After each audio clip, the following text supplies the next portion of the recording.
La primera etapa, que parte de 1940 y llega a los primeros años de la década de los 50, se caracterizó por el crecimiento industrial y por el aumento en la producción de mercancías que se produce a partir de la Segunda Guerra Mundial.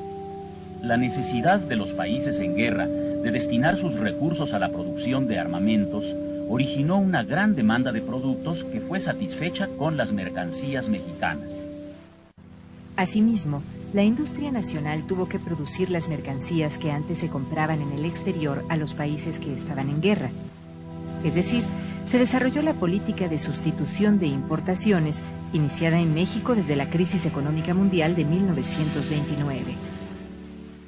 Es así como se desarrollaron en nuestro país empresas productoras de azúcar, alcohol, cerveza, alimentos industrializados, tabaco, textiles, cemento, papel y vidrio, entre muchos otros productos.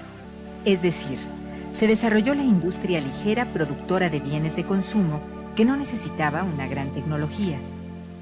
Esta etapa de crecimiento industrial fue apoyada por los gobiernos de los presidentes Manuel Ávila Camacho y Miguel Alemán Valdés, con una política proteccionista de elevados impuestos a los productos importados. De igual forma, dichos gobiernos apoyaron la industrialización con la creación de obras de infraestructura en comunicaciones y transportes. Sin embargo, este crecimiento industrial no hubiera sido posible sin los recursos aportados por el sector agrícola. Durante la expansión industrial, el campo mexicano proporcionó alimentos baratos a la población urbana, lo que permitió mantener bajos los salarios, siendo esta condición un atractivo para los inversionistas. Por otra parte, la industria obtuvo materias primas baratas como por ejemplo el algodón para la industria textil. Finalmente, la venta de los productos agrícolas en el extranjero permitió captar recursos que fueron transferidos a la industria para comprar materias primas y maquinaria. Este crecimiento de la producción agrícola se dio sobre todo en el sector comercial, cuya producción se orientó a la industria y al mercado mundial, descuidándose el sector campesino tradicional de la agricultura, productor de cultivos para el consumo familiar y local. Los beneficios de las políticas agrícolas, consistentes en la introducción de maquinaria moderna, semillas mejoradas y fertilizantes, conocida como la Revolución Verde, así como el desarrollo de sistemas de riego, solo beneficiaron al sector comercial del campo. Puesto que la producción de alimentos básicos estuvo a cargo del sector campesino, siendo la base de la autosuficiencia alimentaria, para fines de los años 60, la situación de atraso y abandono de este sector obligó a la importación de granos básicos. Al finalizar la Segunda Guerra Mundial en 1945, los países que habían participado en el conflicto orientaron nuevamente sus recursos a la producción de mercancías, con lo cual disminuyó la demanda de productos mexicanos en el extranjero. Se pasó entonces en la economía mexicana a la fase conocida como desarrollo estabilizador. Esta se caracterizó por un desplazamiento de la pequeña y mediana empresa en beneficio de grandes industrias apoyadas por la inversión extranjera. En esta fase, se continuó con la sustitución de importaciones, pero ya no de artículos de consumo básicos, sino de bienes de consumo durable, insumos para la industria, maquinaria y equipo. Esta política, iniciada en 1955 con el gobierno de Adolfo Ruiz Cortines, se continuó en los períodos gubernamentales de López Mateos y Díaz Ordaz hasta 1970.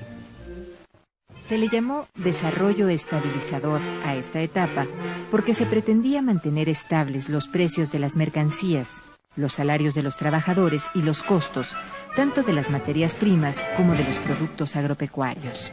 No obstante, para mantener esta política fue necesario el creciente endeudamiento externo del país, con lo cual el proceso de industrialización, junto con el gasto del gobierno, se hicieron cada vez más dependientes del capital extranjero. Es así como mientras en la primera etapa de crecimiento industrial el principal beneficiado fue el empresario nacional, en esta segunda etapa de desarrollo estabilizador, las industrias nacionales fueron desplazadas a un segundo plano por la inversión extranjera, principalmente estadounidense, representada por las empresas transnacionales que contaban con un mayor desarrollo tecnológico. Al principiar la década de los 70s, la economía mexicana comenzó una etapa crítica en la que desaparecieron los beneficios del crecimiento industrial y el desarrollo estabilizador, surgiendo síntomas de deterioro. A la situación de crisis se sumó el problema de un notable crecimiento de la población, cuya demanda de empleo no encontró satisfacción ante el descenso de la actividad industrial. Esta situación de estancamiento se expresó también en un atraso del sector agrícola, cuyos recursos, al servir básicamente a la industria, no pudieron ser reinvertidos en el campo. La escasez de recursos, así como la creciente dependencia tecnológica y financiera del extranjero de la industria mexicana, condujo a un constante endeudamiento del país, agudizando la crisis en los años 70 y 80, no obstante el auge petrolero de esa época. En efecto, los aspectos negativos de la crisis económica fueron aliviados en parte por el descubrimiento y explotación de grandes yacimientos de petróleo en el sureste del país. El gobierno de José López Portillo inició entonces un importante programa de explotación del petróleo y desarrollo de la industria petroquímica, proporcionando materias primas a toda una serie de nuevas industrias.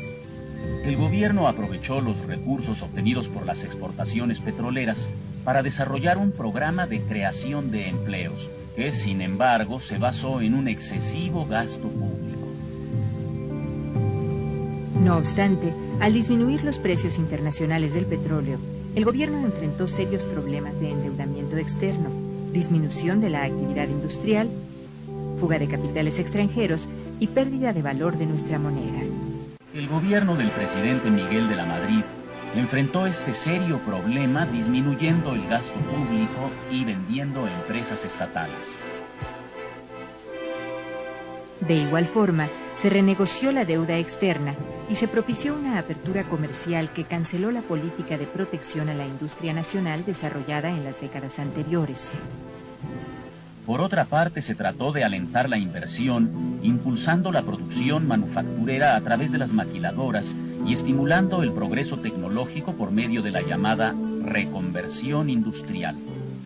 Sin embargo, el crecimiento de la industria ya no pudo absorber el creciente desempleo generado en el campo mexicano, que ha continuado con la migración de campesinos a las ciudades y al extranjero en busca de trabajo. En la actualidad se presentan serios problemas, tanto en el campo como en la ciudad, por el crecimiento de la población y la contaminación ambiental. El crecimiento económico de México en las últimas 5 décadas ha puesto los recursos naturales en manos de la sociedad. Sin embargo, su aprovechamiento ha generado serios problemas de contaminación y desequilibrio ecológico. El México de hoy y del mañana dependerá entonces de una adecuada utilización de sus recursos naturales, así como de un desarrollo industrial y agrícola racional y equilibrado.